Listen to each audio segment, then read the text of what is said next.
2,369. This is the number of Qassam rockets fired at Israel between 10 to 20 May 2021. That makes 437 rockets a day fired at a country smaller than the state of New Hampshire. More than 1,500 targeted, including Israel's largest city, Tel Aviv.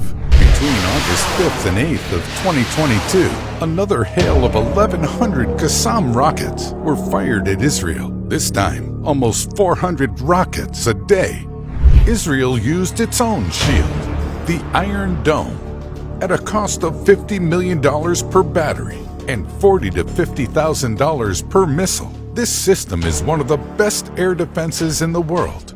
But was it effective enough to stop the downpour of those cheap rockets? This is a battle between low-tech and high-tech, a battle between low-cost and high-cost. And as with any battle, it is a matter of life and death.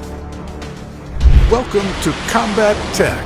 And this episode is Iron Dome versus Qassam.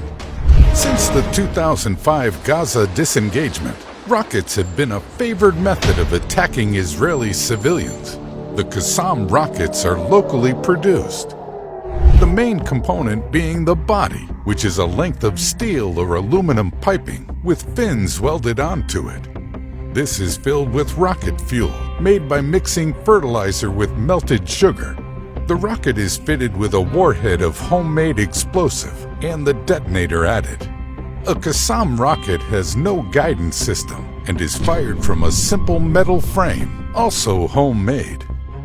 The biggest weigh more than 100 pounds and has a range of over 20 miles. However, even these are much smaller than the Tamir missiles intercepting them and cost just a few $100s to $1,000. They are usually fired in salvos because they are extremely inaccurate and can only be fired in the general direction of the target. Their effect is mainly on morale, forcing the targets to interrupt their lives and hide in shelters when the alert sounds.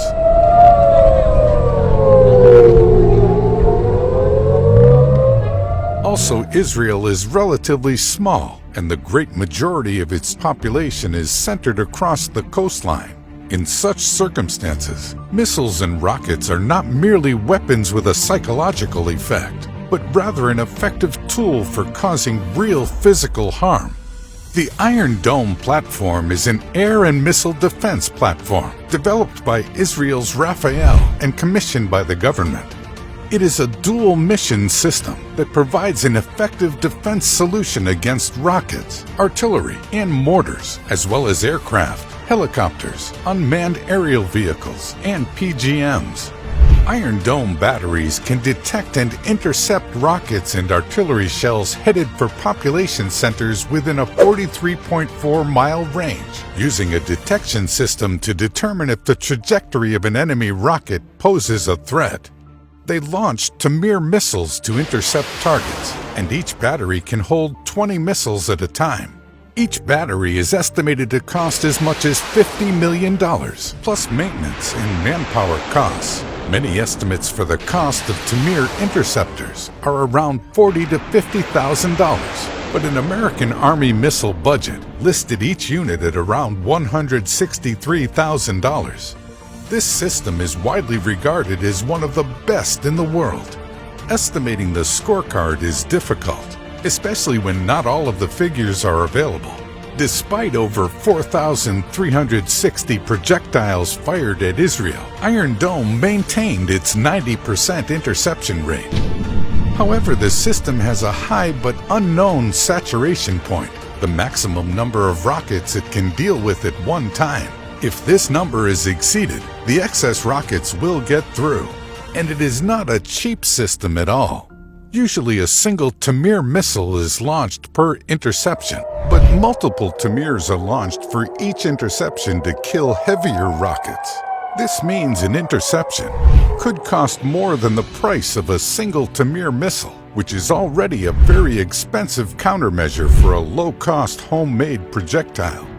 The economic cost of defending against low-cost Qassams was so high that in the aftermath of the conflict, Israeli Defense Minister Benny Gantz formally requested $1 billion in emergency aid from the U.S. to replenish Israel's stocks of Iron Dome interceptors. So Qassam may not have the most fearsome payload, but its cost-effectiveness and volume of attack makes it a very serious opponent. To counter this, Israel has a very innovative solution to integrate into Iron Dome. The Iron Beam system, a prototype of which was unveiled last year, uses lasers to superheat and disable aerial threats. The system is most effective against short-range threats, such as rockets, mortars, drones, and anti-tank missiles. According to Prime Minister Naftali Bennett, the Iron Beam's interceptions are silent, they're invisible, and they only cost around $3.50. If you want to learn more about this laser weapon, click on the link of our Iron Beam video. It is safe to say that this war is far from over, and while Qassam may lose its economic advantage over Iron Dome, laser weaponry is a relatively new technology that has yet to be tested in real-world combat situations.